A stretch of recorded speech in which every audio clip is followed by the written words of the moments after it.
Emily J. Miller is chief investigative reporter for WTTG, the local Fox TV affiliate in Washington, D.C. Formerly, she was senior editor of the Washington Times opinion pages, and was the first Washington Times journalist to be awarded the prestigious Clark-Molenhoff Award for Investigative Journalism.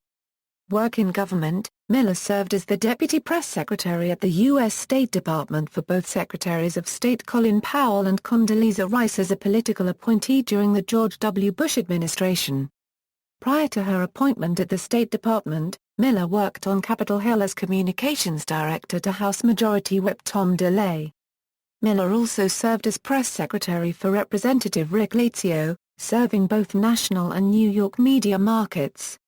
Role in Jack Abramoff Indian lobbying scandal: Miller played a pivotal role in the Jack Abramoff scandal by implicating her former fiancé Michael Scanlon, who in turn went on to assist the investigation on his former partner. According to the Wall Street Journal, Miller and Scanlon worked as press secretaries to Representative Tom DeLay, a feared Texas Republican.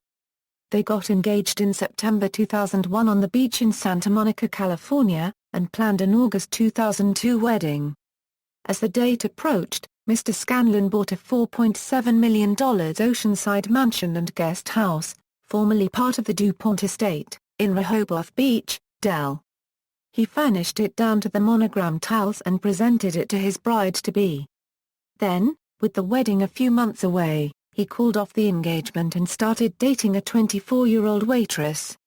According to a Washington Post profile, the FBI contacted Miller months later and arranged an interview with two young female agents, who questioned her on matters ranging from Scanlon's strange use of different first names to his work for the tribes.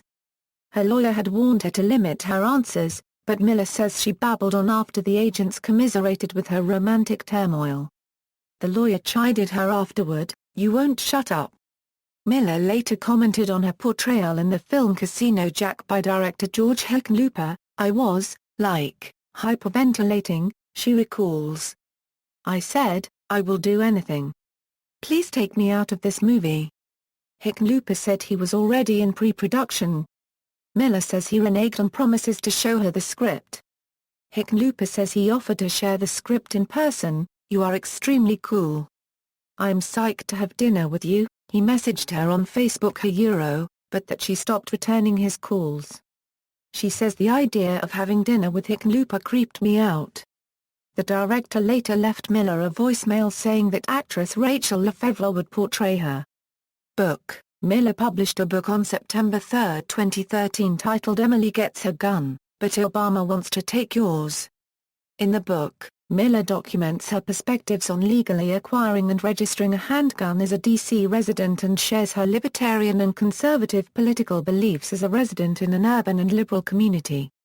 Miller's story about the home invasion was questioned and put under doubt by a March 3, 2015 Washington Post story by Eric Wemple. Wemple obtained the police report of the night in question. There was no mention by Miller of the 15 drug-addicted men she claimed threatened her. The official police report states that Miller told police that a landscaper was in her yard at night and provided a business card to her. Work in network TV: before moving to Capitol Hill, Miller worked at ABC News as an associate producer for ABC's This Week with David Brinkley. Upon Brinkley's retirement, Miller worked for the show when it featured Sam Donaldson and Cokie Roberts. Miller was also an associate producer for ABC's Good Morning America. She began her television career at NBC News, where she worked as a production assistant for NBC's Nightly News with Tom Brokaw. On April 3, 2014, Miller announced that she was moving from print to TV news as chief investigative reporter for WTTG in Washington, D.C. Awards: Miller is the 2012 winner of the Clark-Molenhoff Award. The award is presented each year by the Institute on Political Journalism to honor the work of a newspaper or magazine story that conforms both to the definition of investigative reporting as originally defined by investigative reporters and editors and to the professional standards articulated by Clark-Molenhoff in his critiques of the craft of journalism. Education: a Baltimore native, Miller graduated cum laude from Georgetown University unregistered trademark School of Foreign Service. References. External links. Appearances on C-SPAN.